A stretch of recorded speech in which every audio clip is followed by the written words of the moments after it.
Welcome back to Palmetto State Cards YouTube channel. This video is going to be a ton of different stuff for the new beginners or people that are just now wanting to sell but maybe been in the hobby for a while. I've been selling for about 2.5, 3 years, so I know a few things. I don't know everything, so I might say something in this video that may be off, but I'm going to try to give my best advice on what I've learned in my 2.5 year journey and what you could take in to maybe better your journey, or maybe it won't take as long. So I'll give all the tips that I can, from how to avoid mistakes to how to find product, many different things. So tune in. I'm going to try to sum it up as short as I can and it not be a 30-minute video, but let's get into it. So the first thing I'm going to start with is what to buy. I have my notes here and it just is liquid cards. So liquid cards is a thing that we use as sellers as cards that move fast.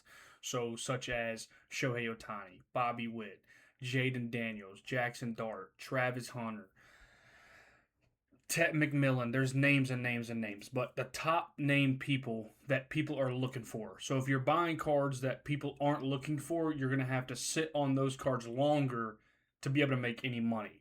So some people have that tactic where they buy the lower end people, the smaller name people, and they sit on it to see if the value will go up. In my business, that's not what I do. I try to buy at a percentage and sell at a percentage fast. I want to make little money as fast as possible. So that's one of my things. So I set up a few examples of some liquid cards so you can kind of just get an idea of what I'm talking about.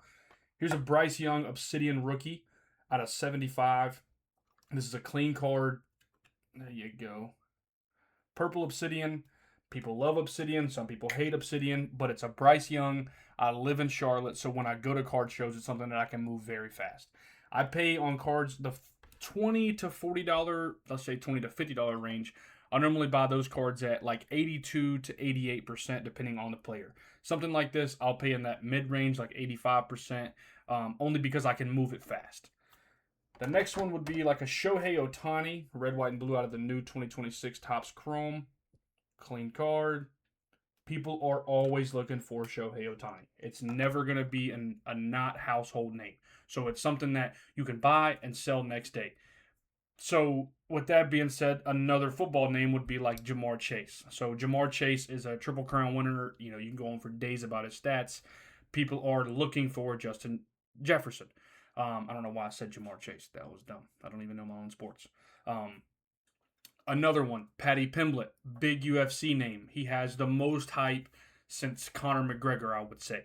So that's another good buy. That's a couple different sports there that you can kind of see. I'm not a big soccer guy. I just don't have the ability to watch soccer. It's not my thing. When the World Cup's on, I'll buy it. But that's not just me. As a smaller business, I don't want to dump a bunch of money into something I don't know much about. So that's another piece of advice is don't buy cards that you don't know much about, or buy people that you don't know much about unless you do a little bit of research. Don't just sit there on a card for 2 to 3 years. If you're losing on the card, Travis Hunter's a prime example right now. His card value is going down and down and down. So I had a lot of Travis Hunters. I went ahead and cut my losses and moved that money to something else that is more liquid that I can just move fast and fast and fast. Don't just hold on to the card hoping that it goes back up.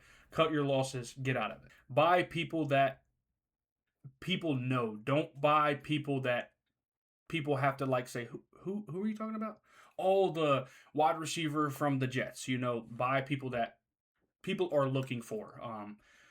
Unless that is your business model, is buying people that no one knows and then you're waiting on them to, go for whatever. If that's your business model, so be it. That's not mine. This is my advice for what I do. My next thing is how to save money. Saving money in this industry is huge when you're talking percentages. If you're spending $4 to $5 on every shipment, you're losing money. I don't care what you say unless it's $1,000 cards. So my personal advice to everybody is buy everything shipping related in bulk. So I have these bubble mailers, which is for a single card. Buy these in bulk. You can buy them off of Temu, 400 for $30. Don't wait until you sell something to go buy a bubble mailer for $2 and then buy one shipping label for $2 and then buy one envelope. You know what I mean? Just buy stuff in bulk, put it away, and use it as you need it. Don't buy one thing at a time and think that's the way to do it, because it is not. It will cost you in the end. So buy everything you can in bulk. Team bags like these, PSA covers like these, buy all this stuff in bulk. Whatever you can get in bulk, buy it. It'll be a one-time purchase. You won't have to buy them for a long time, and it's not eating at your profit on every single charge. On the topic of bulk. So, behind me, you might be able to see I have boxes on boxes. Let me rotate the camera a little bit of bulk cards. So, buying collections, if you're doing shows, is a great way to get $1 bin stuff, $2 bins, $5 bins, all that stuff. Try to get on Facebook Marketplace. Your locals will have cards that they don't even know nothing about, and they're just like $100. Come get them. Go through, look, see what they got. They're all dollar cards. You know, I normally pick through, if there's 150 cards, I'll at least look at 50 of them. Make sure that I'm not just getting all base. So go through, make sure you're going to get, you know, your profit out of it, and buy that collection and buy a lot of cards at one time to fill up your bins. Same thing with higher end cards as well. If you buy 4 to 5 cards at one time, most of the time the seller is willing to give you a better deal at the bulk rate. Some sellers don't do that because they don't want to lose their percentages. My opinion, I'll give people deals when they're spending more money, and cash is king at everything. So at card shows especially, people are going to pay cash. I'll do bulk deals for better money. It's just a win-win for everybody. Another way to save money is building a platform off of the mainstream apps such as eBay or whatnot. So the reason that is because you don't have to pay that percentage on every single card.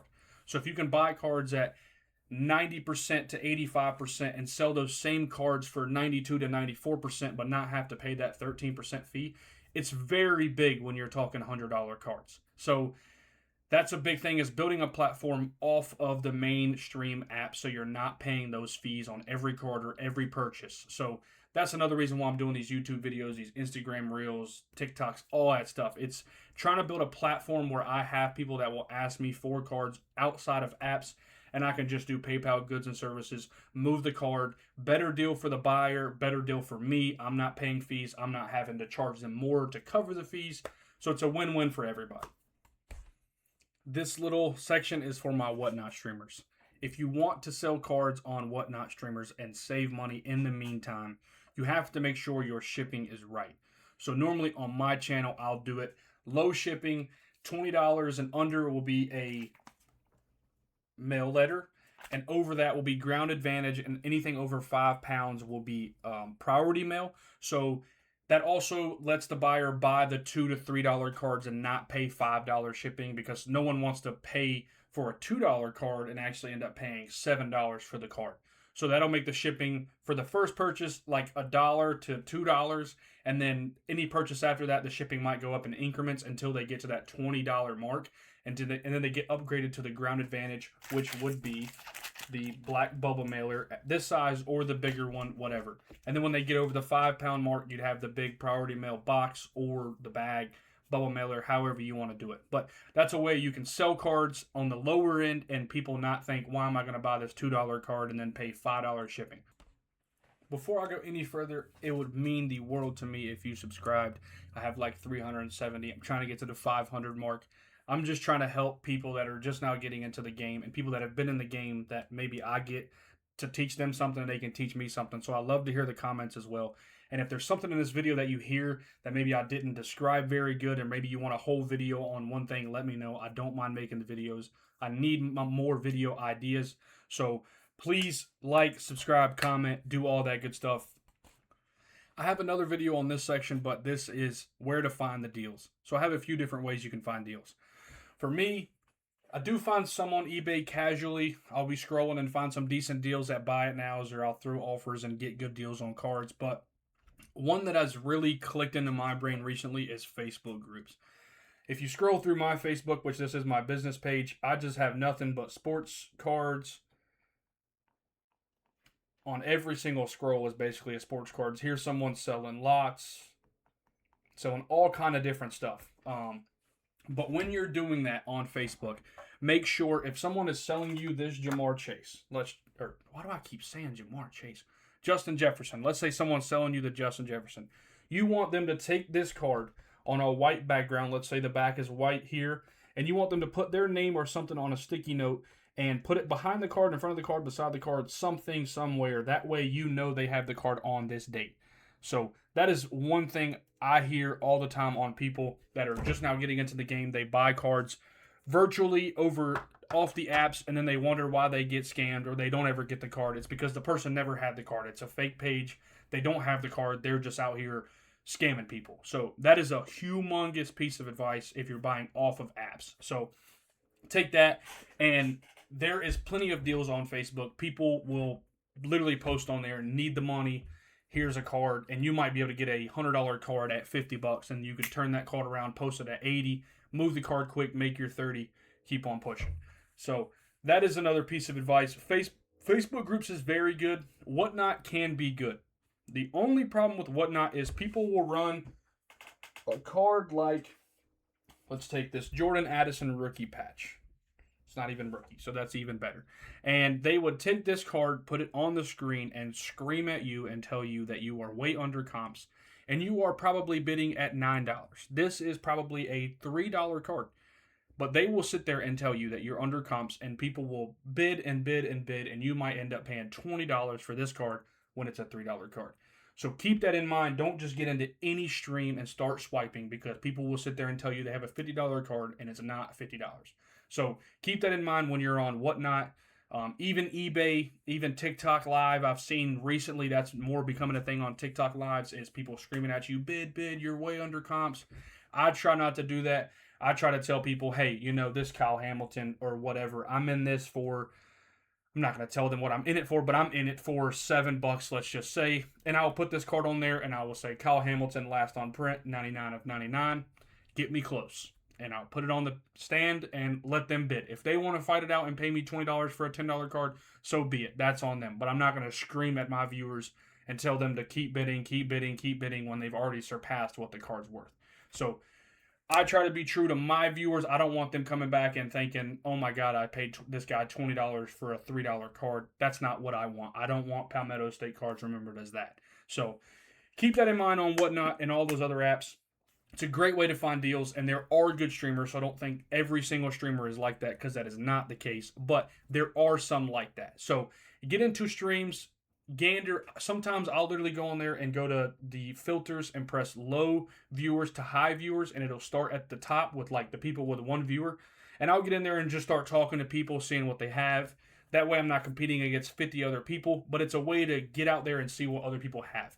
So I also love it. Another reason, because I can find out, okay, this guy's in Minnesota. He's got a lot of Vikings cards. So he might be wanting to get rid of his Vikings cards, just like I try to get rid of my Bryce Youngs. I give people better deals on cards like this off of apps, but I'm talking on apps. But he might have a lot of Bryce Youngs that he wants to get rid of, or J.J. McCarthy's that I'm looking for.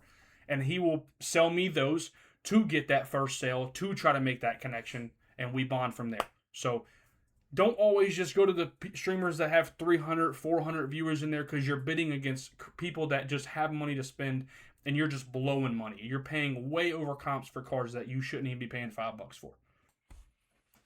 Avoiding mistakes. This is a huge one that a lot of people just now getting into the game make at card shows. They go to their first card show, their third, fifth, whatever.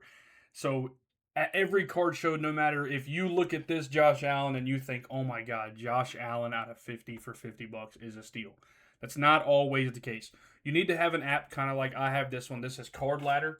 So you can go in here and take pictures of red, white, and blue Shohei. Let's just take a picture.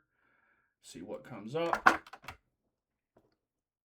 And, well, this is a regular one, not red, white, and blue. But you can see the gist. These cards will come up, and you make sure you have the same card that matches the card in your hand on your phone.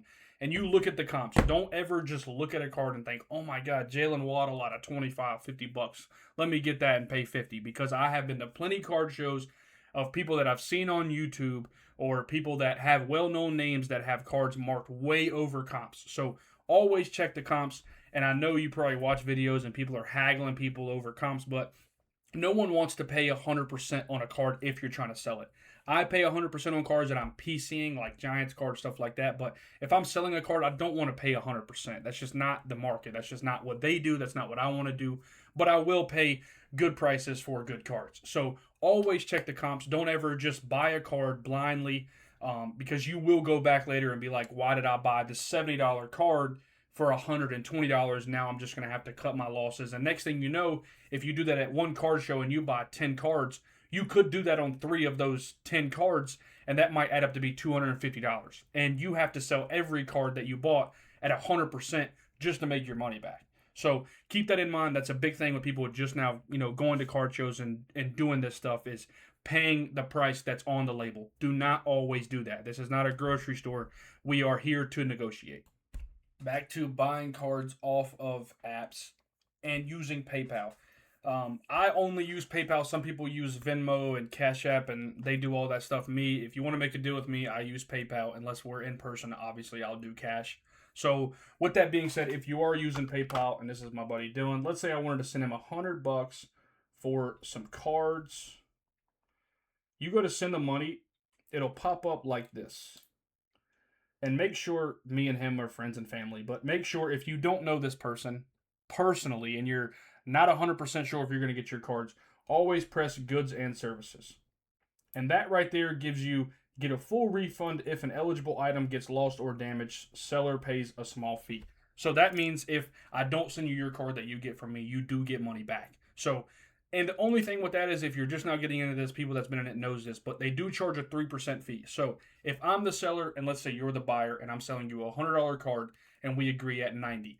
So you want to send me, you would most likely, unless you make the negotiation that they're going to cover the fee, you would want to always get in your calculator, do 90 times 0.03, and then you would add that to the 90. So you would pay $92.70 for the card. That's what you would send to me.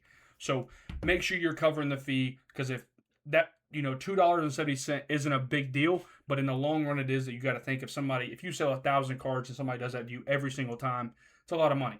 So, and another side is when you're doing $1,000 cards, 3% of 1,000 can dig into your percentage. So keep that in mind. Big thing. And if there's anything in this video that you've seen that I didn't go into depth enough, I try to talk fast. I know people don't like just sitting on here and just pondering on what I have to say. And I'm not sure what you know and what you don't know. I tried to hit on everything. But if there's something that I hit on that I didn't hit on hard enough, please comment. Let me know. I will try to get into depth on anything that I've said in this video. Like I said, I need video ideas. And if you have a video idea for me, please comment. And as always, I appreciate you watching. If you got any questions, please let me know.